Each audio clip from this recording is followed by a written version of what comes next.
Welcome to another episode of the CarryTrainer Higher Line podcast.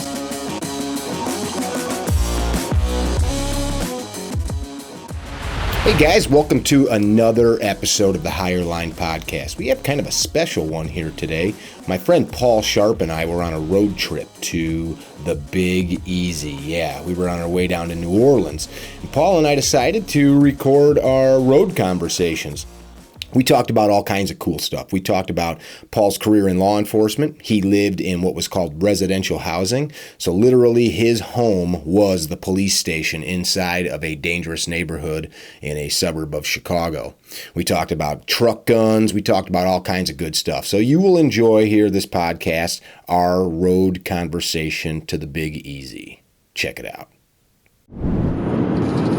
You know that dude, you see him on YouTube, his name is Reed. He owns a training company called Valor Ridge. Yeah, Reed Hendricks. Yeah. So my buddy works with him sometimes. He was on one of the state police's full-time SWAT teams for years. Very, very cool dude. Nice. JJ Wittenborn. You ever met JJ? No. He's got some good stories. He's probably about 7 or 8 years older than you. Yeah. Yeah, I met a bunch of the guys that were up near District 2, part of the state. So I met a bunch of their guys from up there. We cross-trained with a few of them here and there.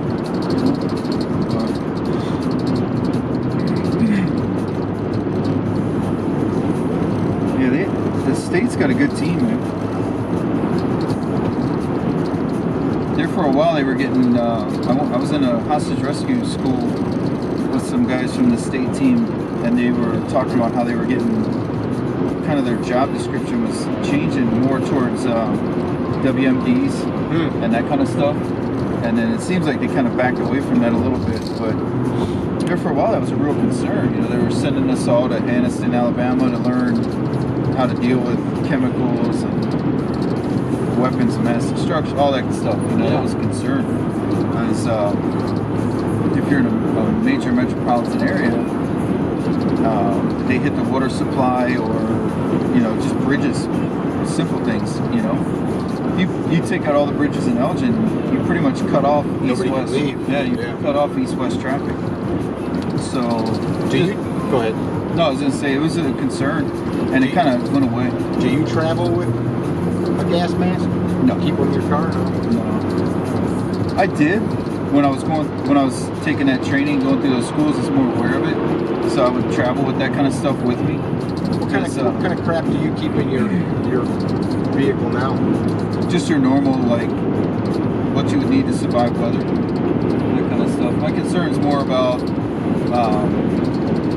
the cold. You know, you get turned over in the cold, you know, digging your car out, getting your car unstuck. Treating any kind of injuries from a car accident, that kind of stuff.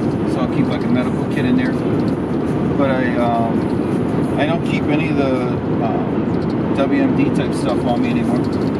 And you know, and even that, I probably should, because if you think about it, one of the things I learned in those schools, and any hazmat driver will know this stuff, right? Or firefighters know it too really well. Those guys deal with this stuff all the time, is the dispersion rate on like chlorine or something like that. So you're sitting here, you know, it used to freak me out after I went through all that training, because I would sit in traffic waiting for a freight to go through town, and you're watching this freight go through, and now you know what all those placards mean. Yeah. You know, and the dispersion rate and all that stuff. And so anhydrous ammonia. Yeah, I'm watching that stuff go through, and I'm thinking, man, okay, I should probably have something in the car if something were to happen. Yeah. Where I could at least breathe long enough to get myself and my family or whoever else I could help out of there. Yeah. You know. That stuff happens. You read about it in the news from time to time, a train derailment or some type of malfunction, or even like a truck. Yeah, a truck driving by on the tollway, and you look at the placards, you're like, holy cow. Right, that's a lot of bad stuff. Yeah, that's a whole bunch of stuff that's just, I'm not comfortable with it being right next to me. And it's funny, because people will, yeah, that's awesome. People will fuss and complain, and, you know, they'll have their concerns about guns, and meanwhile Oh, they've got a swimming pool in their backyard. Yeah. They've got a chemical shitstorm under their sink, their kitchen sink. That's a good point. You know, they got all these other things. Medicine in the closet. Oh, yeah, medicines that kids get into. And I have a friend that lost her hearing because when she was a kid, she ate a whole bunch of baby aspirin. You know, and the nervous damage. No hearing now. Yeah. So she just got the cochlear implant, which is really cool. So she just had that done, so now she can hear and all that. But it's just, you know, I look at it and I go, okay, yeah, guns are dangerous. I get it. You know, I mean that's what they're intended to be. You know, they're not meant to be a teddy bear. Right. You know, but at the same time, you have all these chemicals for your pool, or you've got a pool, drowning hazard. You've got all these chemicals under your sink. You've got these, not the Tide Pods, but similar, you know what I mean? Like, got that stuff that little kids were eating because they taste like candy or they look like candy. You got all this stuff, your baby aspirin that kids are ODing on, but you're worried about my gun that's locked in a safe in my house. Yeah. Yeah, that's a concern. Gotcha. Okay. You know, it just, to me, it's hard for me to take those arguments serious. For sure. Or even get engaged in those debates. Because, one, I'm not going to change their mind. You know, you're not going to win them over. You'll win over the people that are listening that don't actively engage. Like those people that are kind of on the fence, watching the discussion or listening to the discussion, you'll win them over maybe. But to actively engage somebody in that discussion is just silliness. Yeah, it's frustrating. Yeah, it's another time suck, right? Do you travel with a truck gun? Do you believe in that kind of a tool? Like a shotgun or rifle? Or long gun. Yeah, I'll have some. Usually, I'll travel with something. You know, and I don't know, man. I kind of go back and forth on that one because, especially now, as a non-active law enforcement guy, you know, that's code for retired. Retired guy, yeah. Like, what? I have the training. I still train. Yeah. But I'm also not that guy anymore. So what am I supposed to run up and do? Like, hey, I've got my gear with me. I can help you in this situation. I don't know. I just kind of go back and forth. Unless you are the only person there, right? Yeah, right. Unless I'm the only one there, there's probably a whole bunch of people coming to jump in on this. Truck guns scare me because people break into cars. Break into cars. That's the thing. I don't want something. I don't leave it in the car. Yeah. But I mean, like if you got a gun in the car and you go to the grocery store, you're not taking it into the grocery store with you. It will get lifted. Yeah. I like. So a lot of times if I'm traveling to a class. And if I'm traveling to a class, that means there's going to be a range there. So if I can, I like to get some rifle time in or some shotgun time in too. So just during breaks or whatever. So clink around a little bit just to keep my skills up in that area. So that's kind of another thing too that I look at is I might get an opportunity to go do some shooting. So I like to have it with me. I dig that. What a novel idea, shooting the guns that you keep to protect yourself. Yeah, right. Like maybe I should check the zero. Yeah. You know, that might be a thing. You know, I mean, I don't think optics now, I don't think lose their zero. Like in the past, you'd have issues. But at the same time, I'm a little cautious. You know, I want to make sure. I think it's definitely a good thing from time to time. Double check. Yeah. That point of aim, point of impact. If I know what that is, it kind of helps. Kind of helps, you know. I started including an email in some of our classes. Make sure that all the parts that you screwed onto the gun have a thread lock on them. Yeah. Make sure that your stuff is zeroed however you want to zero it. Because so many guys show up and they're like, I just bolted this on last night. It's like, come on, man. You burn up hours screwing around with that stuff. That or else my favorite is they'll flip up their backup irons and then they'll get the dot, they'll dial the dot down so it's sitting on top of the front post through the aperture of the rear. And so then it's got to be, I mean, yeah, maybe it is somewhat zeroed, but it's not zero. Right. Not zero until you zero. Paper, but yeah. So you need to have it done before class. I get it if you don't know how, and it's like a basic intro. Yeah, it's a fundamental class. Yeah. That'd actually be a good, like, half-day class all on its own, just different ways of doing it. Yeah, how to zero. Fast way to do it. You know what I did zero I tried zeroing my rifle, how to zero your rifle in 3 shots, and or 4 at the most. And I did try that, and it worked. I was surprised, where you bag the gun in, and then you press the trigger, and wherever the round hits, you dial because I use a powered op, I use a 1x4. Okay. So you dial it in until the reticle or whatever, or the dot moves over on top of the hole, the bullet hole. And then you press the trigger a couple more times. If the rounds go right where the dot is now, which is where the first initial hole was, then the gun should be zero. So the gun needs to be pretty darn stable. Yeah, you gotta have it bagged in. It's gotta be stabilized. It's gotta be like locked in. So a ransom rest would even be like the best thing. Yeah, because it's not gonna move. Yeah. You got this thing locked in. It's not moving. So you need to bag the front and bag the back. The interesting thing about that is it's so silly and simple. Rather than try to chase a point of impact or a target, that's where the gun's sending it. Right. So just move this optic over on top of that. Now you're zeroed, and then move. So then you just move your pretty point much like bore sighting. Yeah. So you just move your point of aim back to the sticker or whatever it is you're using, and then put the rounds on it. I did, and it worked. It's like I was zeroed in 3 or 4 shots. It was zeroed. Yeah, I think that's the big thing is having a system like that, and you got to be able to press the trigger without moving it around.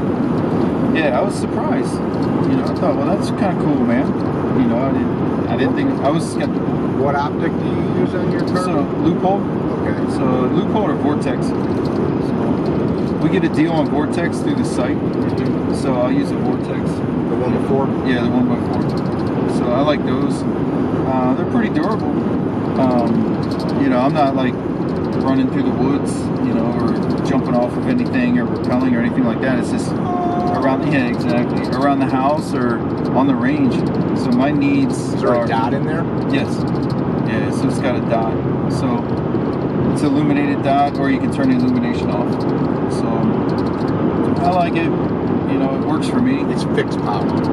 No, Zoom. The Zoom, 1 to 4. So I like. Okay, 1, 2, 4. Yeah. So I'll set it on 1, and then you set it on 1, and then it's good enough. The other thing you can do is you can just leave the front cover down and use the occluded eye concept. So you turn the illumination on inside, leave the front cover down, and then your left eye will superimpose the dot onto, or your non-dominant eye will superimpose the dot. Yeah, you got the eye issue. Yeah.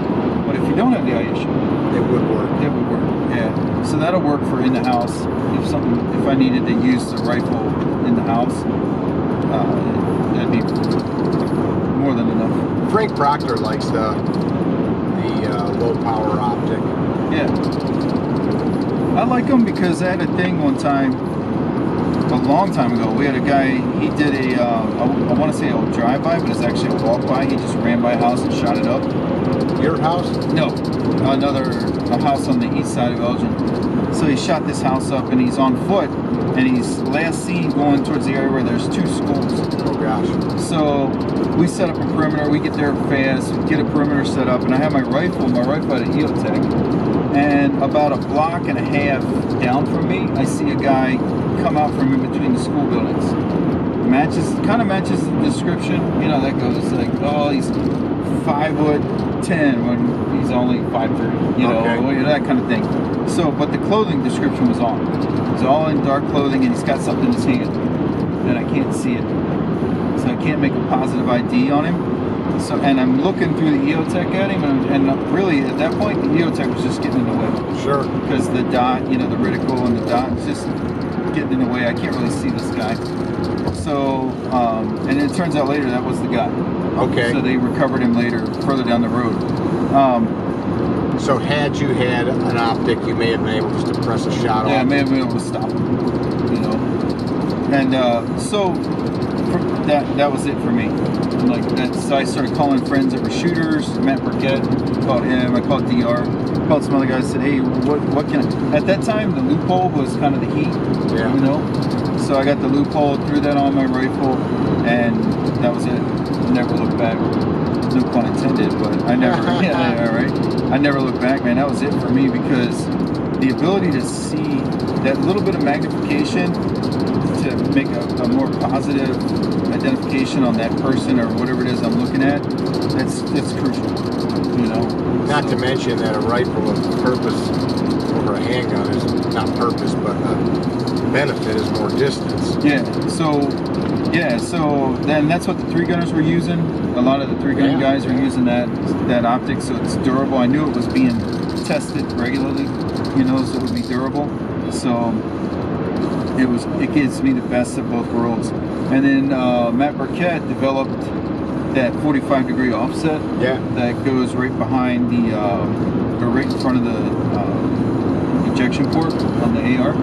So you can just put that there, and then so you have your optic here, and then you have your either like a red dot, you know, a little RMR, and have that zeroed for 0 to 25 yards, you know, point of aim, point of impact. So that's your close range. You just cant the gun and just run that. So I've got that set up on one of the rifles. yeah, and that's what I set up. Most of my rifles I set up that way. So if I have the option, you know, I'll set them up like that.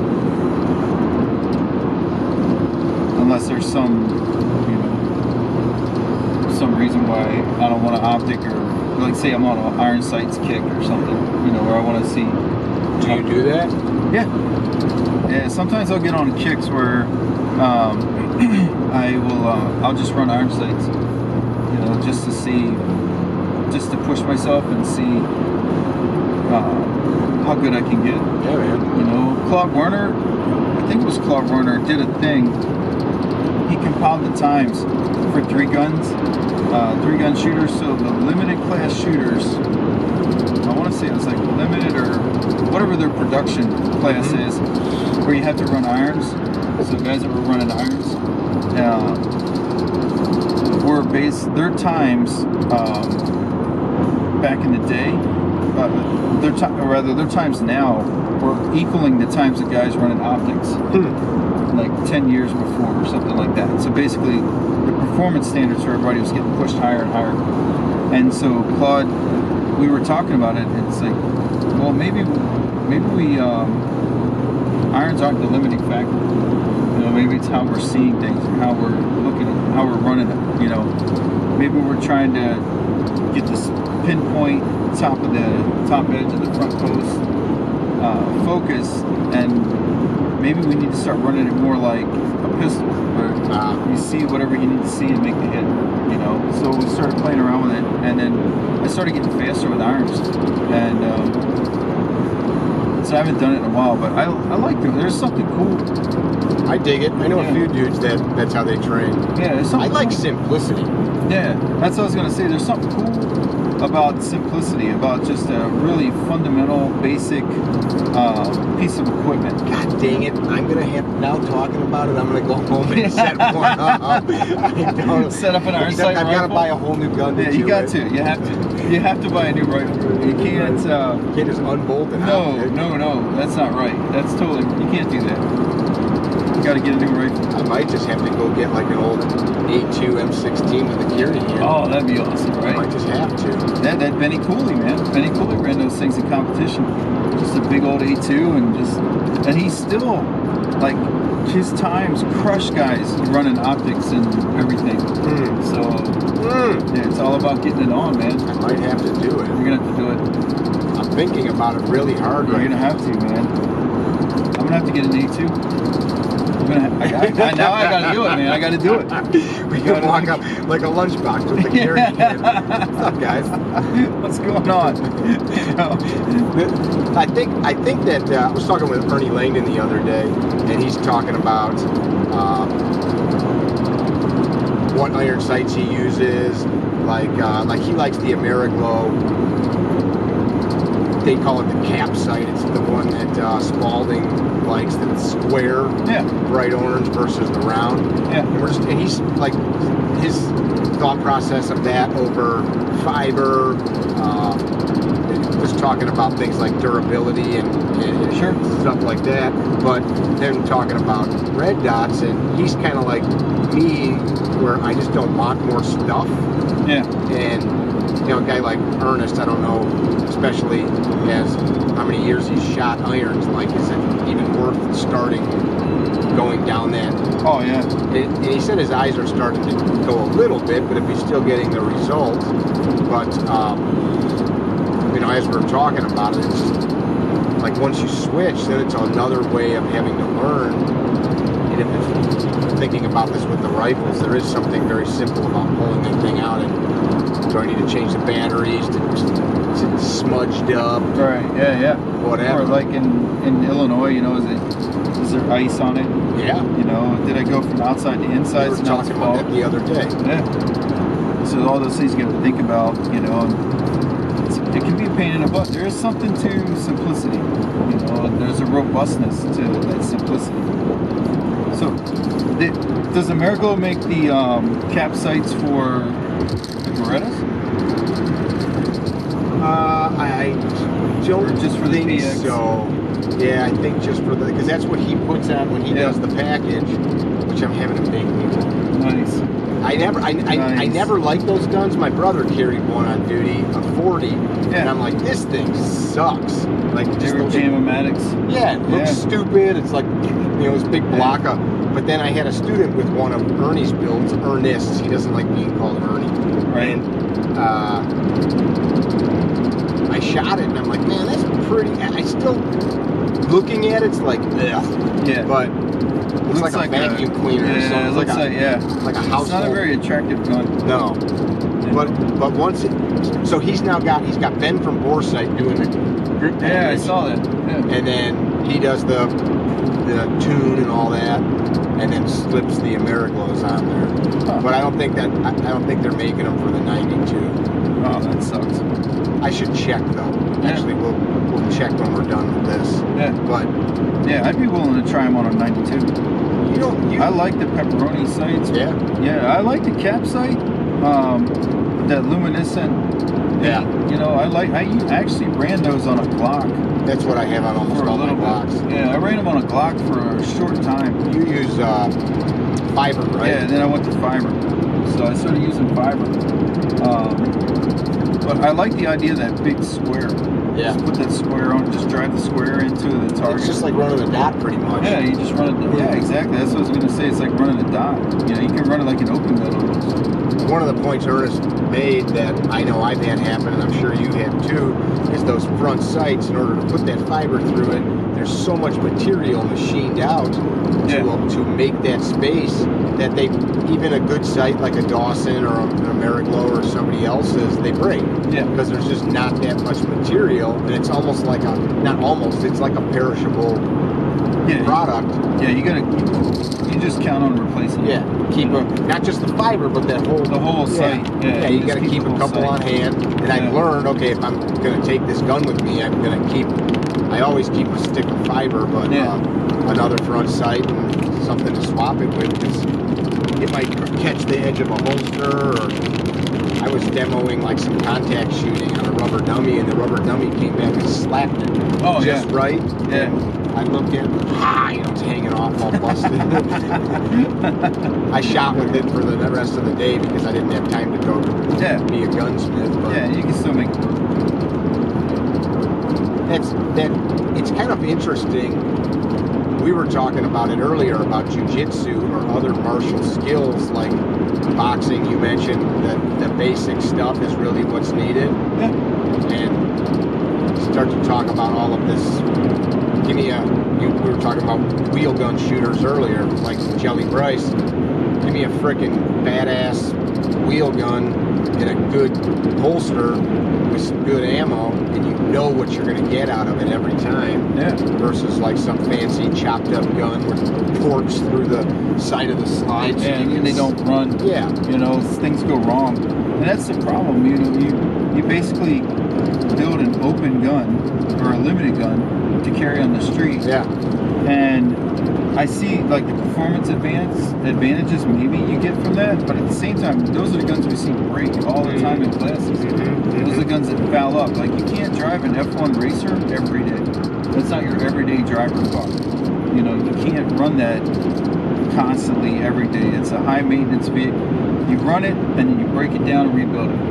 You know, and set it up to race again. Yeah. And so I think sometimes we get so caught up in that looking to the gear to give us that little bit more of a performance enhancement that we forget guys like Edward Gibbard, right? Yeah. So 5 rounds into a playing card at 3 yards or 5 yards in under a second, and you know, from a double action pistol or revolver rather, double action revolver, you know, a little snubby. And so we forget, you know, we get so caught up looking for our performance enhancement from our gear, we forget that guys did stuff like that without any of this cool gear. So what do you think a guy like that could do with a modern? Yeah, like a regular modern service pistol. You know, it's Al Jordan could draw and shoot a small target like that in 0.26 seconds out of the holster. right. Quarter of a second drawing, and it wasn't just make a puff of smoke. He was hitting small targets. Yeah, like the Time Magazine article we were talking about with Jelly Bryce, yeah. dropping the quarter and then shooting it in the air. And it's amazing, you know. But you know, my answer when I'm having a problem is, man, maybe I should just swap out that recoil spring. You know, lighter recoil spring will make the slide move faster. Maybe that's what I need. Or, you know, I need to polish the trigger a little more. So, you know, there's something I got to do here. You know, maybe I need to mess with the sights. You know, something I need to do with different sights. You know, we just keep having these issues where, you know, it's not the gear, man. Yeah. I mean, you look at a dude like Les shooting a stock gun, or Eric Camps, Grandmaster, shooting a stock Glock, or all the guys shooting production guns, but running them at such a high level, which takes massive amounts of effort to get to that point. Oh, yeah. But the gun will do it. It's usually not the limiting factor, I think, is your point. Yeah. Yeah, when we did a class, William April and I did a class in Arizona, and there was a guy in the class shooting a Glock. Okay. With the stock plastic sights on it. Okay. You know what I mean? What they call the sight hole fillers or whatever from Glock. And that guy was slaying, man. He was running that gun hard, like just burning it down, making really good hits, really fast. Impossible. Yeah, and I just remember looking at that thinking, you know, but you could tell he practices all the time. The gun had all kinds of holster wear. You know, the front sight was kind of beat up from the holster. And you could just tell this guy is just run this gun a lot. He's practiced with this gun a lot. So, I just did a little review of a new Glock G45, the new 19 size slide with the 17 slide sized grip, and I didn't have sights for it, and which was fine. But I was shooting it, and that was what I commented on. I was shooting at like a 4-inch paster at 10-12 yards, running the gun fairly quickly, like 30-40 splits, and keeping them in that 4-inch head box. And I was like, with plastic size. Yeah, right? Yeah, exactly. Crazy. Yeah, right? Crazy. Bob Vogel. You know, watch Bob Vogel, world champion, he shoots a stock Glock. Yeah, that whole gear chasing thing, which, back to the iron sight thing, like, what's the goal? You trying to, like, look like a military dude, or do you really want something that's super simple that when you pick it up and cycle the bolt, it'll save your life? Yeah, it's going to go to work. I'll be able to use this rifle to do whatever I need to do. Don't have to turn anything on in the middle of the night. You know what I keep in our house? My go-to is Mossberg pump loaded up. I've got the long tube. Yeah. I've got a Yep. Badass light mounted on the rail, like a 1200 lumen light. Eyeballs are melting. It is. It's a super bright light. You know when you mess up, if you didn't come out far enough around the corner, you hit the light, and it splashes back off the wall and, like, you know, burns your eyes out. But yeah, I mean, I pretty much keep some either an 870 with a light. So I have a pretty stock 870 with the Surefire light brand on it. Either have that or I have an AR with a light. Pretty much it, and nothing fancy on the AR. I keep that shotgun at the house because I know that my kids grew up shooting shotguns. I use the 500 because my daughter's a lefty and I shoot a long gun lefty, and it's got that ambi. Yeah, the ambi. Otherwise, I prefer a Remington. Yeah. But yeah, the safety's up top, and they're cheap, man. I've got one in the basement. I've got one in the main level and one upstairs. Yeah. Same guns, and everybody knows where they're at, and keep the chamber empty. You know, push the bolt lock, cycle it, and do the Lord's work. Yeah, and they're so inexpensive. I mean, you can put one everywhere. Yeah. You can have them stashed all around the house. One of my FFL buddies was called me one day. He's like, "Hey, remember they sold them with like a pistol grip on them? Yeah. But they have the extended tube and such. I think I got them for under $200. So I'm like, give me 3 of them. And then I went online and I bought like 3 Hogue stock kits. Yeah, by the stock. Yeah, so it's the front and back with that nice sticky rubber, and which is not good for some things. Like trying to mount that, you know, it wants to like grab on you. Grab stuff. Yeah, especially if you do like Yeah. But in the house, I mean, they're just for the house. They just sit there and I can grab it, and my hands are wet coming out of the like hot tub or sauna or shower or something. Hey, who's here? Yeah.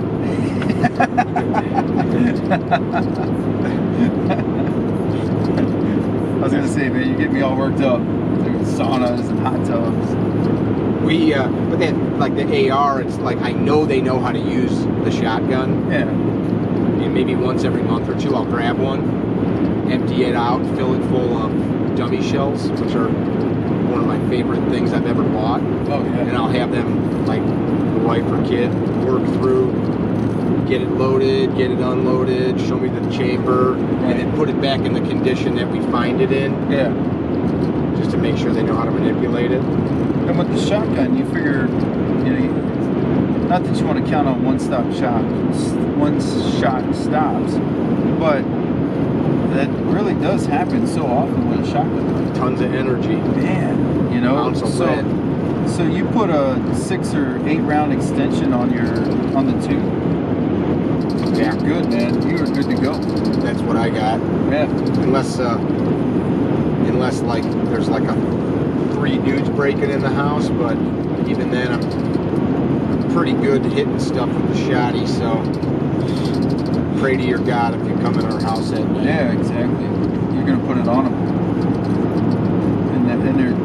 And then I'd be moving because I wouldn't want to live there anymore after the mess.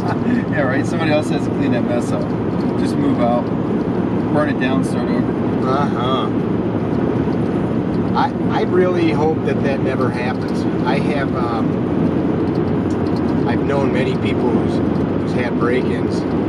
You know the stats, man. Like it's insane. I just posted something recently. The Bureau of Justice, one of their last data gathering or data dumps from all their data gathering. It's like 1 in 6 homes in the United States is burglarized or a home invasion takes place. That's pretty crazy. Yeah, it's a lot. You know, we try to make the point to people that your cheeseburger that you're eating right now is probably more likely to kill you than some bad guy with a gun. But at the same time, you know, there's a lot of violent crime. You know, there's a lot of violent acts that occur, and most people are going to, at some point in their life, statistically, most people are going to encounter some sort of violence. So why not know how to handle it? You know what's cool? What you just said. Somebody asked me, I was a guest on a podcast the other day, and they asked me if I ever had to draw my concealed carry gun. I said no, and I'm proud of that, and I hope I never have to. Right. And a couple times in my life would have been justified to shoot somebody, but I didn't have to. Right. And like that makes me happy. I had a guy on a job site one time. I fired him. I own a construction company, right? Picked up a sledgehammer and started chasing me around a construction site with an 8-pound sledgehammer. Oh. And my brother's there. I yell at my brother. I'm like, whoa, like check it out. Like I'm running in circles, jumping over lumber piles. My brother picks up like a 4-foot chunk of 2x4 to be able to like push on this guy. Yeah. And this is before like cell phones were so easily, my phone was in the car, like you had to power it up, boop, boop, boop. Still had all that jazz. Right. And I didn't want to have to call the cops just from like a business standpoint, like the customers, like, geez, these people we hired to work on our home are having like fights with sledgehammers and stuff. Right. But I find out this guy is a convict. Oh. He's gotten out of prison for some very violent stuff. Okay. So I had to let him go because his work sucked. Right. Anyway, I tell my brother, like, we get this guy out of the house because if we had to start fighting, I didn't want to tear these people's house up. So we get outside, and I just tell my brother, like, I'll keep dealing with running in circles. Yeah. It's hard to swing a sledgehammer. Yeah. I wasn't super scared of it. Right. But I'm like, call 911. Well, as soon as he heard that, he jumps in his car and leaves. Like a day later, I get up in the middle of the night because I hear something, and dude's out in my driveway with this guy. Holy cow. And like, he wasn't making noise for me to hear him. I heard a car. So I had a little house. I lived in a small house, so there wasn't hard for the sound to travel. I don't know if I heard tires on the gravel or what, but I walk out there. I see this guy getting out of his car. I grab my shotgun. Yeah. And I just open the front door. I'm like, Dave, I don't know what the you're doing here. It's like midnight, 1 in the morning. Yeah.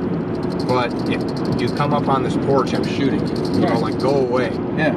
And he wouldn't leave. He's screaming. So I called the local police department, and they came and made him leave. Right. And told him if you come back, you're going to jail, etc. Wow. He came back again. Holy cow. It's like, what the heck? Like, dude, this guy, I find out later, I talked to the police about him, and they're like, this dude went to jail for like 6 years for almost beating somebody to death with tire iron or a pool cue or some shit like that. Just like a total, he was probably an abused wacko, right? Yeah, something snapped.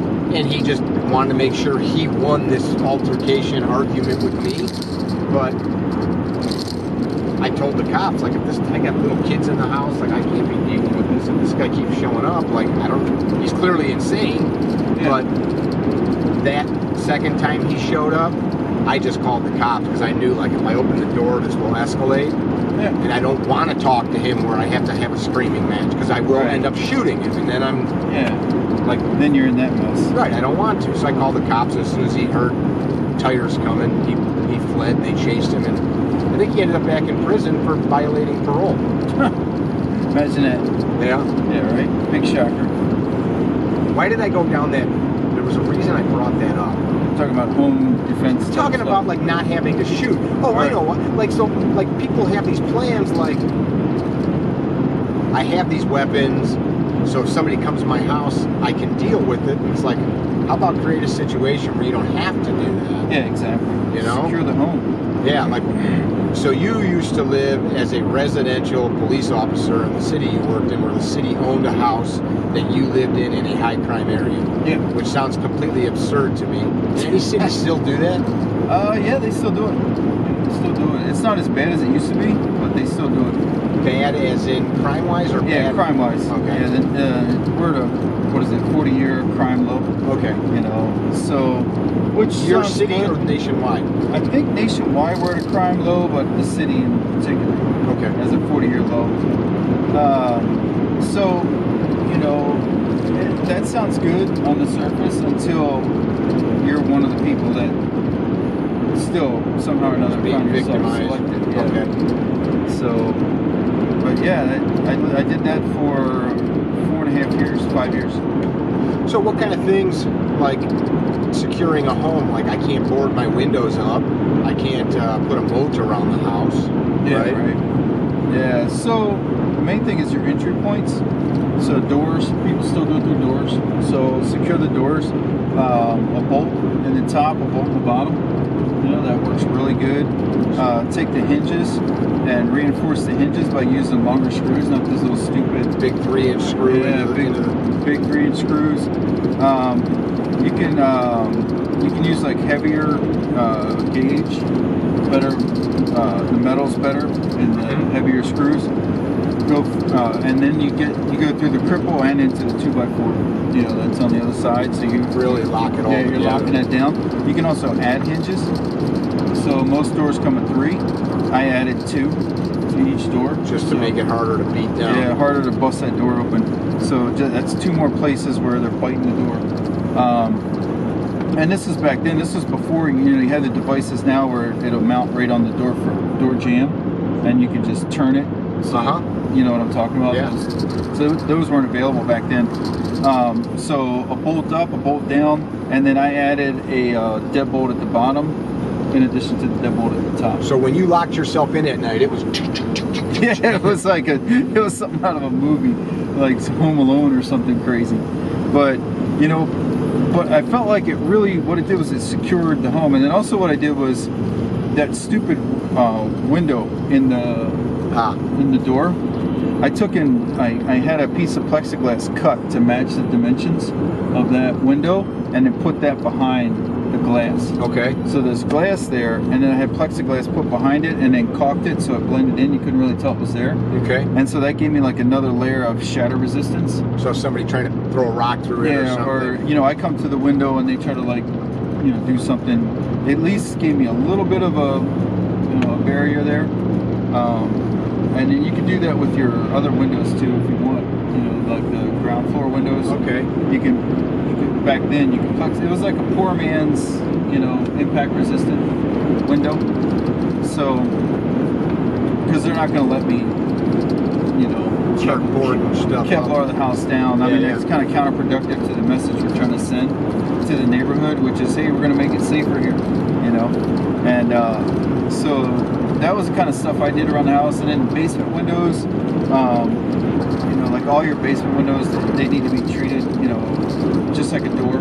I'd go in and secure those, plexiglass those so they're shatter resistant. Okay. So it was hard for somebody to just break the window.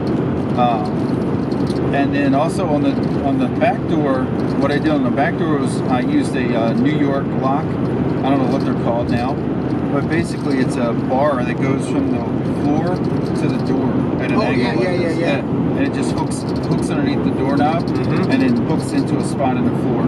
Yeah, there's some commercial ones made. You can make them pretty easy if they're handy. I just had mine made. So Elgin Salvage, they actually made it for me. I had the guy come in, he took a look at it. He made a little plate that just went into the floor, kind of recessed it into the flooring.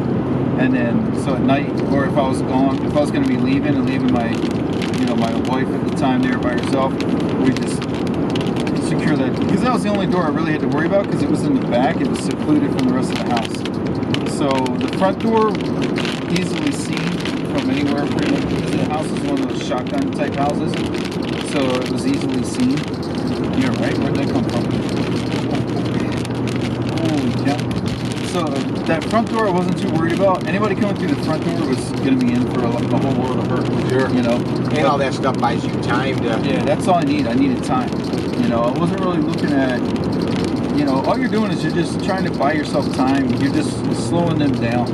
If they're going to come in, they're going to come in.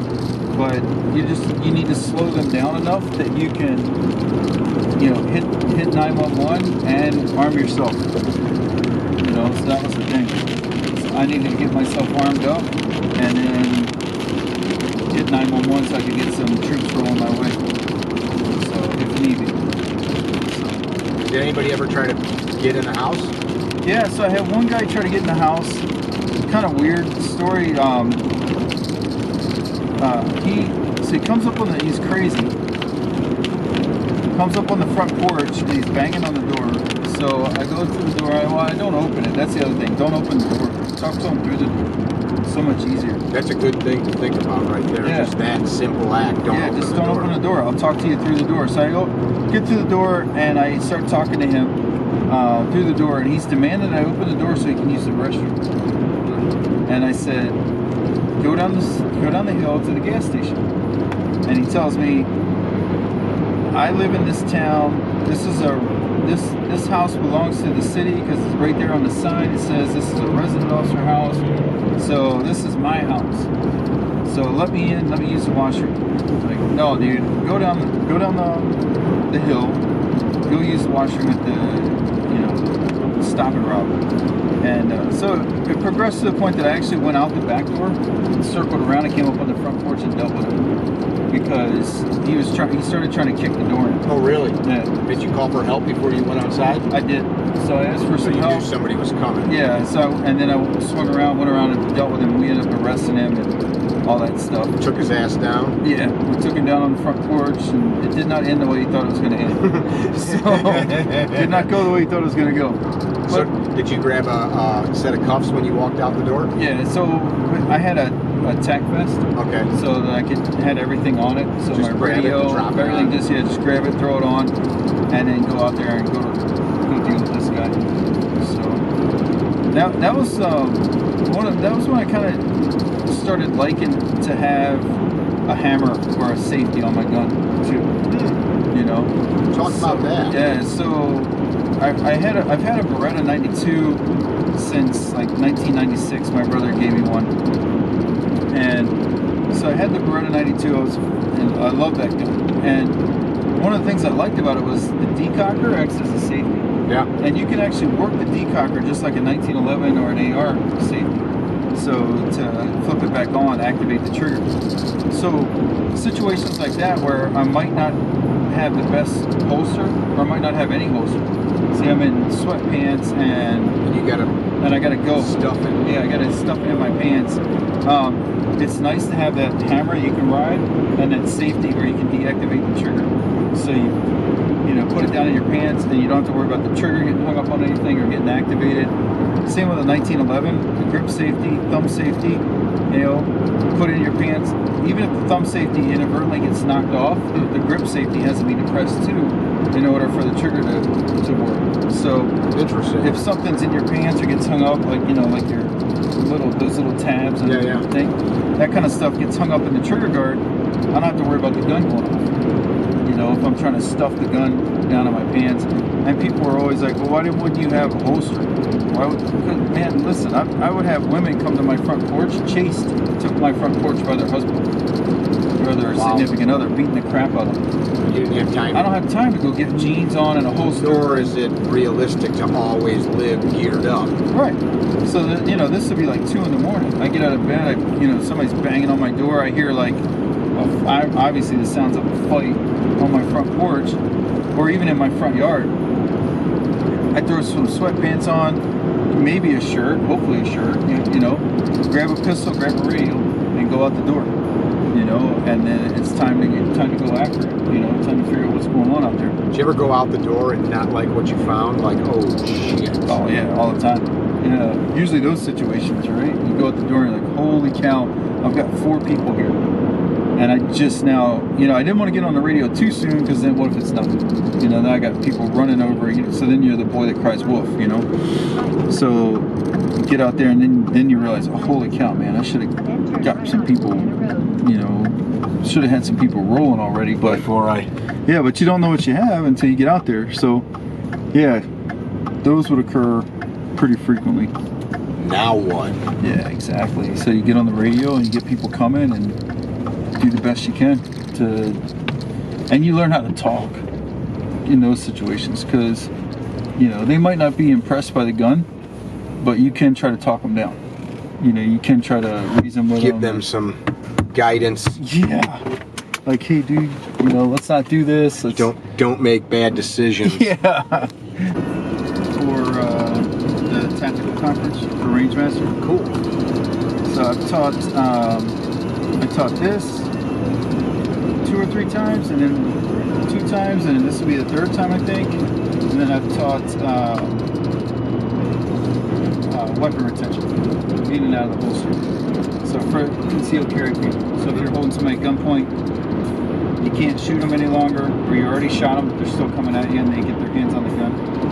So I taught that. Are you teaching any of this? No. No? See that dude from Funker Tactical? What's his name? He's the well-known guy from Oh, the wrestling guys? no, he's From Seattle? he's probably 50-ish. Looks like Samoan. Got a fine little pencil mustache. Yeah, that's the wrestling guys. What's his name though? I don't He's remember like his on the name. he's on the board for National Tactical Officers. Yeah. Whatever. Yeah. Yeah, That's so like they'll grab the gun over the top and hold it. Yeah, I'm like They I call it watched a that. braced.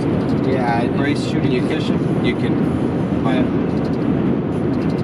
try to like block like that. Like that's crazy, man. That muzzle right there. Trying Yeah, to that's perform crazy. that under That's speed. crazy. And then imagine, so then you're off duty or you're a private citizen, you're carrying a shield or a 365 or a Glock 42.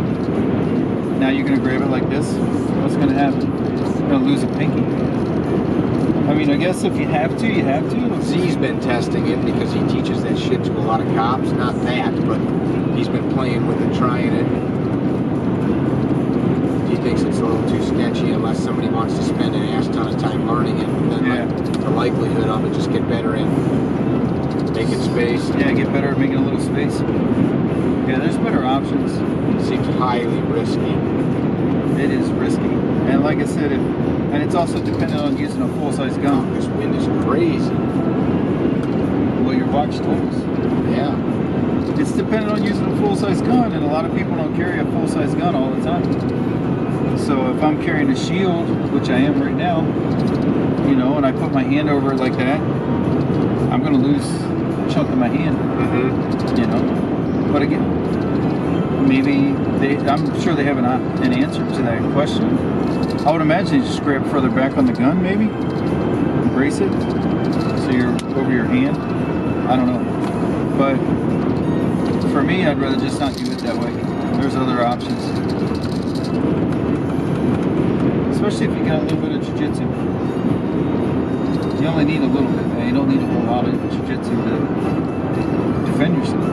That's kind of the beauty of the thing. As long as the opponent doesn't have a little bit more jiu-jitsu. Exactly. Exactly.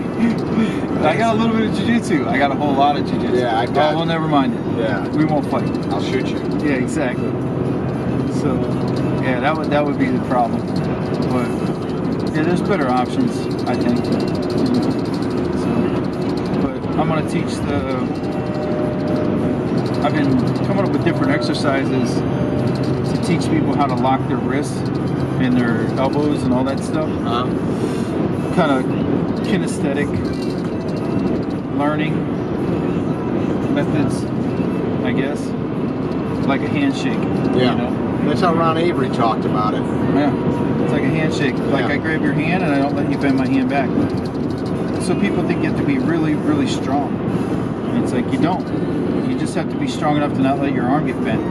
So if I grip somebody's hand and we're shaking hands and then they're trying to like bend my hand back, I just don't let them. Now my wrist is set. So I've set my joints in this locked position, and then now I just hold the pistol there like that, and then let the, you know, and then control the recoil. Yeah. You know, it's just a pistol, man. Yeah. That's the other thing. Yeah, So, I field that question all the time. How are you shooting that like that? Just hold it. Hold it. yeah. Stop. I think some people, I know one of my brothers that I've done a little training with, looking at my hood going around like, Yeah, right? It's gonna come See it? off. Yeah. I almost feel like in his head, he's expecting recoil. My So he son's starts done it pulling- too. yeah, he Yeah, starts so it's lifting. shoot, boom, shoot, boom. Like that's what's supposed to happen. My son, who's a strong, 170-pound young man, like he's done it, and I'm like, why are you doing that? You know, like, I don't know what you mean. like, so I've showed him. Oh, I don't know. I'm like, just trying to like before I've taken like a stick or something and just held it a couple inches over the gun. Yeah. And like, don't let it come up, any higher than that, and feel it touch. And then it becomes like a forcing it, try to keep it in the same spot. You can add that to your repertoire. Stick over the gun. Stick over the gun. Mickey, TM. Stick over the gun. Stick over the gun. Mickey, TM. What? SOG. The SOG method. SOG. We're going to employ the SOG method. TM. Yeah. You know some stuff goes down there. Oh man, that's scary. That's out in the middle of nowhere too. But and so you'll see people like when they just like mimic dry fire, they'll do that. They're like they'll mimic like the recoil of the gun. Yeah. I'm like, why would you even do that? Right. Like, why even program yourself at all? I just program my hands to sit flat. I just concentrate on that. I think one thing people negate, and I'm guilty of it, if I'm shooting a lot for accuracy where you don't need that big grip, and you're not firing fast follow-up shots, and you start to, like, I'll start to feel I'll catch it because my shots aren't going where they want to when I speed up, which doesn't happen often anymore because I've kind of trained it in, but feel guys' grips, so I know you do this, like you have to take one hand off and you put yours over where their non-dominant handed be and squeeze. I'm sure you've done that. Right. And they're like, oh my God, you're squeezing that hard? Yeah. And you're like, yeah, that's why it hurts. Yeah, exactly. Yeah, well, I squeeze that hard. I don't think you'll be able to muster that, but try to get it somewhere in that general direction. Yeah, try to do your best. You're not going to, but do your best. I actually thinking about that. I've talked about that with guys before. I think people like us, by us, people that have done a lot of physical things in their life. Like I grew up milking goats, dragging hay, swinging hammers, breaking concrete with a sledgehammer, carrying lumber. You've done some of that stuff. Years of grabbing keys and getting massive amounts of hand strength, where you can't like tell that by looking, but basically this is a bear claw. Exactly. That's basically what that is. It's a sea lion claw. You can't get away from that flipper. You'll never escape that flipper. Google sea lion rapes penguin. It's horrible. It's a horrible thing. I'm actually going to start an outreach for I think penguins need penguins. help. Penguins need help, man. I want to go to those islands and beat some ass. No means no. Beat up a sea lion. Yeah. Hey man, he was coming on to me. I just like it just happened. Told me let's go out to the sandbar over here. Yeah. I didn't know what was gonna happen. You're a liar.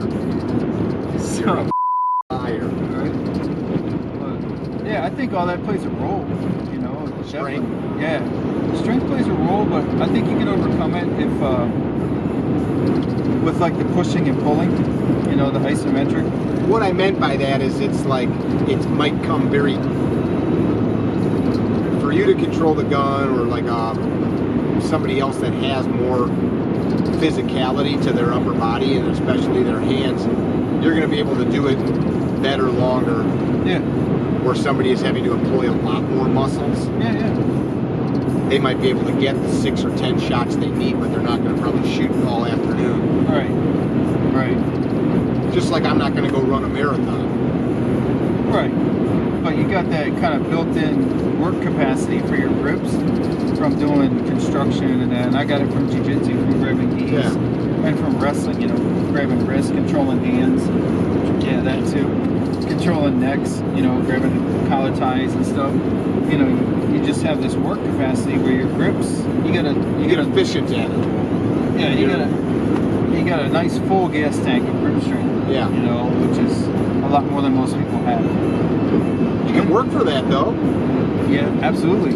And armor carries. And now they have all these, not all these, but there's studies that link grip strength to cardiac health.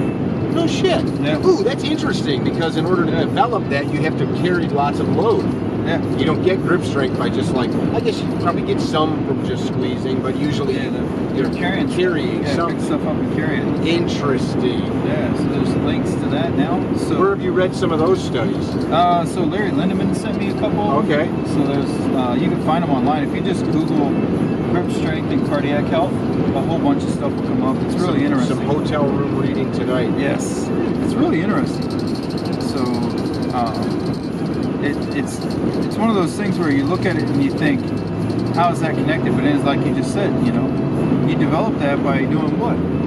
Getting on the mat and rolling, doing your judo, doing your jiu-jitsu, doing your wrestling, or farmer carries. Right. Or just being in a job that involves picking stuff up and moving it. Right. You develop that cardiac efficiency from work, which is really like what's in resting heart rate tells you. Your body's become efficient at work. Yeah.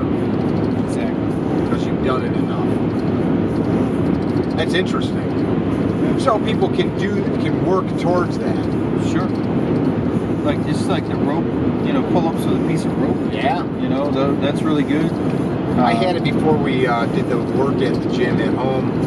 I had 2 truck tires stacked, and then I'd throw I had a bunch of dumbbells and bricks and shit. It probably weighed 150 pounds, and then a 75-foot piece of 1.5-inch hemp rope.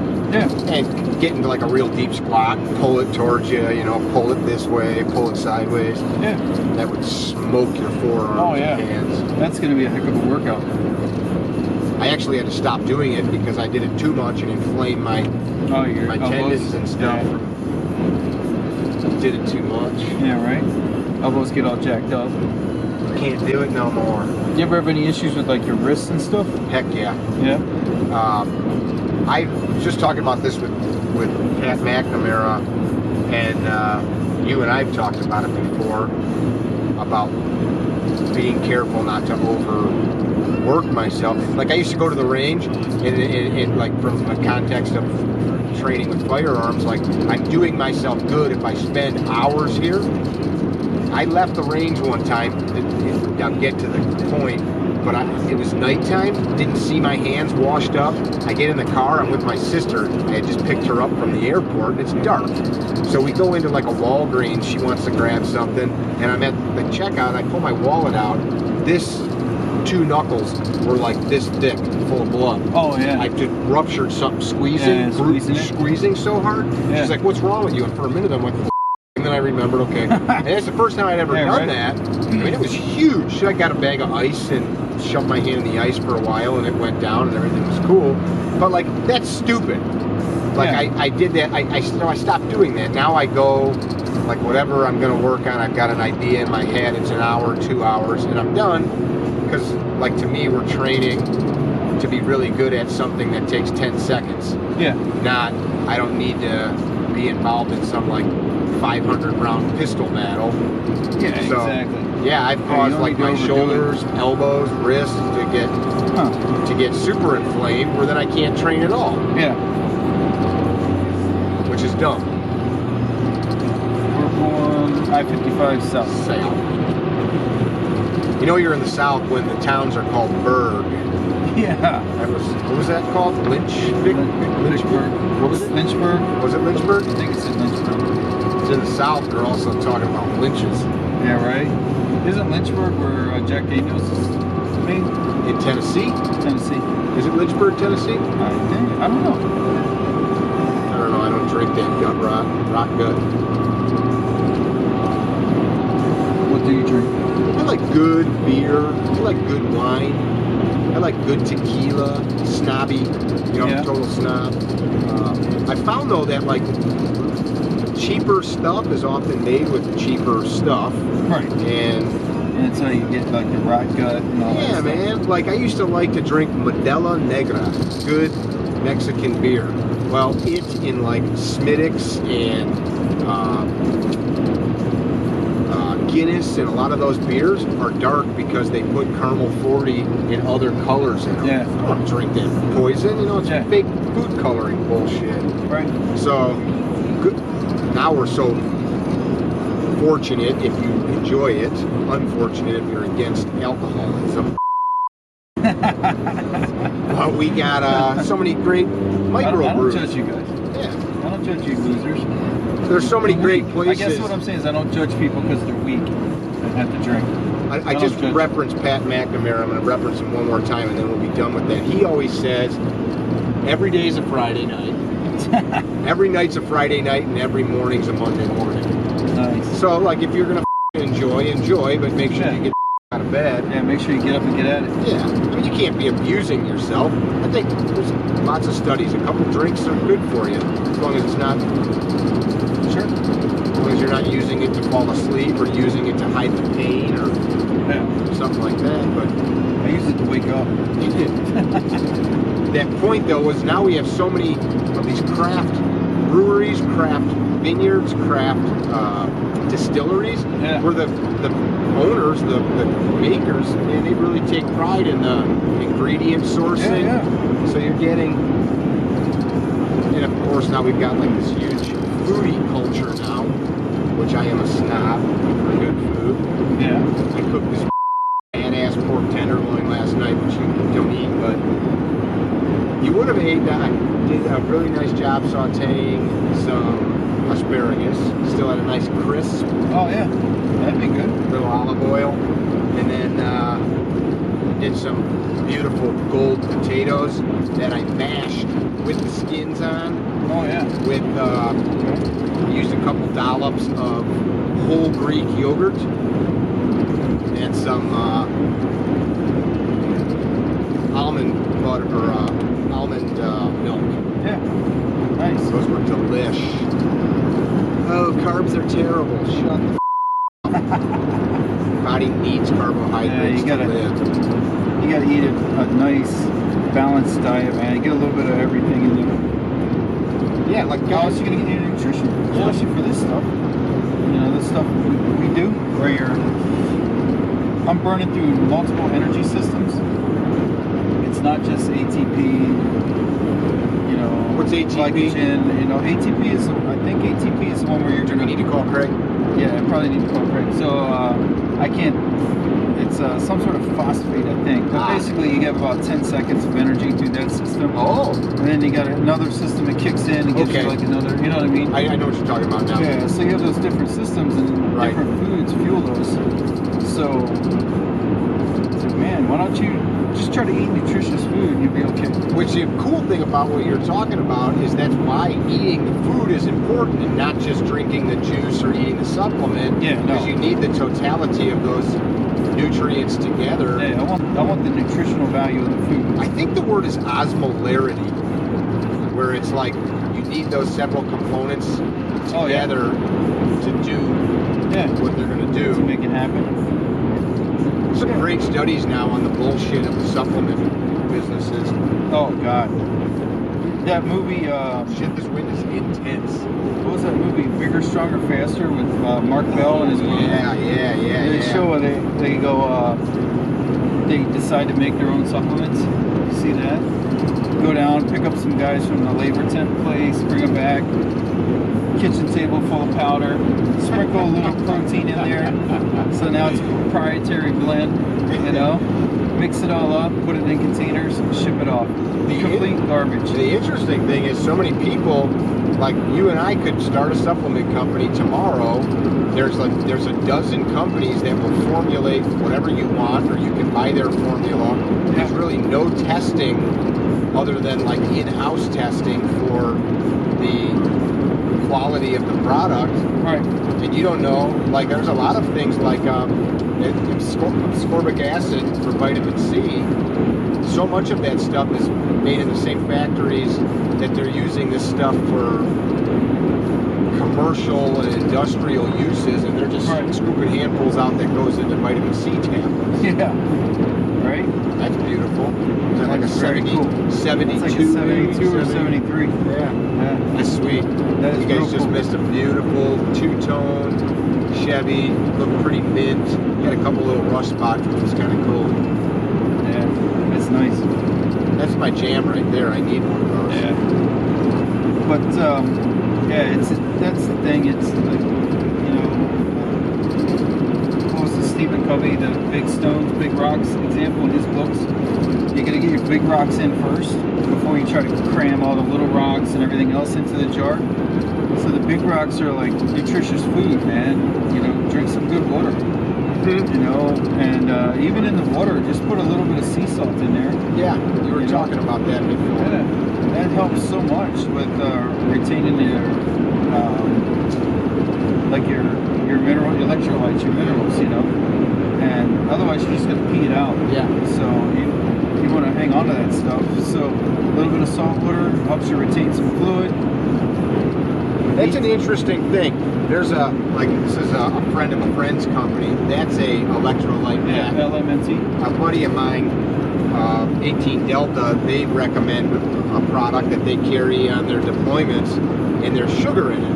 Yeah. And people are like, oh, like, you can't have sugar. Why would they put sugar? I don't need the sugar. And you actually need the sugar for your body. You need the salt and the sugar for it to have that osmolarity where you actually can absorb and process, pissing it out, like you said. So I had a guy who was helping me learn how to do the pose tech method of running. I don't know what that is. So pose tech is, I found out about it in 2004. Is that a person? Pose tech? No, it's based on how you look when you run, like the pose that you want to hold when you're running. And so this guy, Ed Bugarin, he came up with a competition called Strength, which is strength and endurance. So basically the strength part of the competition is bench press, overhead press, a pull-up, a dip, and a chin-up. Okay. And you do as many reps as possible for 1 minute with a percentage of your body weight. Okay. And then you run, I think it's 3 miles. And then you have a 3-mile run. So you could hose yourself and like do too many reps of one exercise and not be able to complete it. Yeah. Okay. And then you do a 3-mile run, and then your time and everything. It's like a kind of gives you calculus. Yeah, they do to figure out where you stand. Hey, do you want to stop at the Lions Den adult store like you said earlier? Yeah. I'm missing a couple things. I want to eat a couple things for New Orleans. But so they had this. So I was talking to him because I was interested in this competition, and then in the process of that, I blew up my right knee and had to have surgery. And so I was talking to him, and he goes, "Hey, you know, I can help you run fast again." So he started talking me through this pose method of running, and that's kind of what sparked me to do like the 5Ks and 10Ks and the half marathons and stuff. Because Ed'll tell you, you know, it's not about the shoe. It's about how you run. It's about the pose that you maintain while you run. So and that is going to give you efficiency to go longer. Yeah. Farther, longer. Yep. So, you know, the whole thing with all that was, you know, I remember talking to him, and I told him, I said, man, I did okay. I did a 10-mile run, and it was a race, and I did a 10-mile race. And I said, I did okay, you know, I averaged 8-minute miles, which isn't great, but I weigh 250 pounds, you know. Jobs or pull, you know, side jobs and all that stuff. And I want to make it so they don't have to do that. Like, create an environment where they can make that classes. Yeah, they can make that same money by teaching classes, doing what they like. You know, teach classes at the gym. And you know, I'm not sure what the timetable is on that, how long it'll take me to get there, but that's the goal. So you've identified the steps that have to kind of happen, at least the ones that you can identify at this point? Yeah, the ones that I can see, because it's one of those things, right? It's like they say about climbing a mountain, like you climb the mountain, but you don't know what else is up there until you get there. Yeah. And you know, because you have a business, you know what it's like. It's kind of life too. Yeah, right. So you climb up, see what you got to see, scout the ground ahead of you, and and then your goals change a little bit because now you know better what you're dealing with. Man, I wish.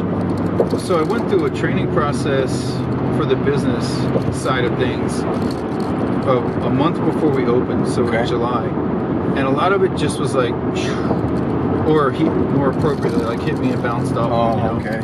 Because I didn't know. You know, they're talking about, okay, well, you know, you need to carry so much extra for employee expenses. You need to set aside this percentage for incidentals, like a door will break, things like that. And I'm sitting there going, what are you talking about? Like, I'm just gonna roll my mats out. I just need some bleach to clean the mats. I'm gonna roll my mats out. I'm gonna start doing jiu-jitsu, and that's it. That's all I gotta do here. And I think sometimes that people in that position of teaching that can forget that sometimes they're teaching from where they're at. Yeah. Kind of like you said earlier. Like, I'm not gonna show all the like understand these 3 things and then we'll build on that. Yeah. Right. Go ahead, I interrupted you. No, and that's just it. It's almost the same thing in business. You know? You gotta bite off like, what you can get in your mouth. I need those 3 things, those fundamentals. I need to execute those long enough to now understand how to tweak things and go a different direction or whatever it is I need to do. So I wish I could kind of go through that training again, the business training again, now that I've actually run a business for a year and a half, 2 years. It's like the difference between watching a how-to video and participating in a class. It's like, now I know a lot of what they were talking about when they were saying, hey, you know, this is going to be a pitfall, this might be a problem, this might be a thing. Yeah. Because, you know, again, man, it's just the whole goal is to create pretty much what I never was able to have when I was younger, which is you know, guys can coach jiu-jitsu almost full-time now. Once the gym's big enough, you know, you can get to a point to where you can have guys, that's all they do is, because the other straight-less gyms have people that are just full-time coaches. That's all they do. And the area that you're in is saturated with enough people that you can easily find 300, 400, 500, 600 people. Yeah, I can get enough people in there. So that's the thing. You can actually, you know, now have that opportunity. And you know, not that the opportunity wasn't there before. It's just we were doing everything wrong, or I was doing everything wrong. You know, It's kind of like folks will call me and be like, "Hey, I watch you on Facebook. Can I come down and shoot with you sometime?" And you want to be like, "Yeah, man, that'd be cool." Right. But have you checked out the course? Yeah. What about my class? I would love to be able to do that all day long, but at some point, like, I can't just go to the range and which to them it's not, but to me it is, because I have family. You got other stuff you got to do. Yeah. And that's. I know exactly what you mean. Yeah. So I need to run it more as a business, and we are now. So it's helping a lot. But that's a challenge when people are your friends, because you are friends with the people that you train with, that you're students. Oh yeah. You develop those deep relationships, but because you're basically simulating murder with each other 3 or 4 days a week. And so you develop this kind of level of intimacy with these people where they're taste each other's sweat. Yeah, they're like closer to you almost than a brother, or they become like a brother to you because you know you trust each other. So it's a giant trust fall over and over again. Yeah. You know, like, okay, this guy's got my arm, I'm gonna tap, he's gonna let go. That's a huge trust fall. Yeah. Otherwise, it's I'm gonna tap and he's a dick and doesn't let go, and now I'm injured. Right. So you develop this relationship, so it kind of gets murky a little bit when you have to do business. You know, Sure. It's like, man, look, I still have to pay the bills, and I still have to pay the guys that work for me. The other day when I called you and I asked how much the classes were, I didn't think you would, and I'm glad that you didn't say, well, man, like, you should show up. Like some shit like that. Like, like my buddy Dan, like, I pay to go to his gym, and I wouldn't not do that. Right. But, like, you know, there's a difference between, like, next time you're in the area, pull in, I'll show you that thing we were talking about, versus absorbing the resources, pissing in your toilet, using the drinking fountain, wearing the mats out. Yeah. It's like all that stuff costs something. You know, and again, that's the thing. Like, I remember Dale Rowick, the guy that was co-owner of Spring Hill Gymnastics, when we were there, I remember him saying to me, one day when you have your own facility, you're going to know how much it costs every time somebody flushes a urinal. You're going to understand that's 68 cents. You know, 2 gallons of water, 3 gallons of water at 68 cents. You know, like, all that stuff you're going to have to factor in to your overhead, into the billing process, your budgeting. And I remember looking at him going, that's crazy, dude. Right. Like, why would I do that? That's dull. You know, now it makes sense because it's very important. It's all part of it. You know, if you're running a brick and mortar place, every time those lights come on, every time they run the printer to print off a contract or an agreement, or they print off a kid's letter of appreciation for one of the kids or something, that's money, and so you have to have some money coming in to keep that rolling. Yeah. My friend Dan Hart I was talking about earlier, that's I think why he's been so successful. He owns a lot of restaurants and he consults restaurants. Yeah. And like one of the things, like he'll tell me this because I appreciate it in my business. Like Paul's sandwich shop, he'll go, well, what's that Reuben sandwich cost you to make? I don't know. Well, you have a price for it. You don't know how much it costs. And they'll be like, well, how do I figure that out? And they'll be like, how do you not figure it out? Yeah, you got to know that. And so like his restaurants, he knows that a cheeseburger made this way costs him $2.27 all in, like whatever. And it has all of those numbers. Right. And if something changes, you know where to go back and look to make adjustments. I was guilty of that for a long time. Like, this seems like a good price. I'll throw that at the wall, hope it sticks, and then... Right. But you can't track your data, and that kind of stuff. So all your numbers. Once you start tracking the numbers, then you start being able to, okay, well, I got this much. And at first it seems so like business code, just hard and fast tracking numbers. Yeah. But then you realize, okay, so I tracked the numbers. I was able to set aside this much money, so now I can bring in this person to teach a seminar. Yeah. And I can offer it at this rate, which I'm sure most of my guys can afford, because I'm able to cover the building fees, or whatever you want to call it, like the price it would take to run the building that day with a person teaching a seminar. Or, we can have a gym social, or we can do these different things that build that relationship, build that community. And if I don't track my numbers, I can't do that, because I don't know what's coming in, I don't know what's going out. I don't know what it costs to fill the drinking fountain. Sure. Sure. So once I figure, okay, well, each month it's going to cost me X amount of dollars to fill the drinking fountain. After about 3 or 4 months, I figured it out. Okay, this is how much it's going to cost me. Then, okay, well now, all right, so I can allocate this much of our budget, our daily kind of our expenses, to cover just silly things like that, or like things you never have to think about if you don't have to run the business. Like toilet paper. My guy Cameron from Superville, he can freaking tell you this 9mm round of it, 0.0000032 cents goes to the electric every month. Like he knows, like each how it factors. So I need to sell 300,000 of these every month to make it all work. But then it gets a little daunting, but then it actually kind of clears things up, because then kind of like, okay, well, that's what I got to do now. It's kind of like basic home budgeting. Like, why don't we have enough money? I don't know. Yeah. And then like, well, did you spend it on movies, dinner? Right. Where'd it go? Then it starts clicking. Right here, the freaking Lion's Den. Yeah. We pulled over at the Lion's Den. Right. Exactly. I think the other thing is that I haven't been guilty of it, but I've watched friends, and it's not that I had good restraint. I just couldn't afford it.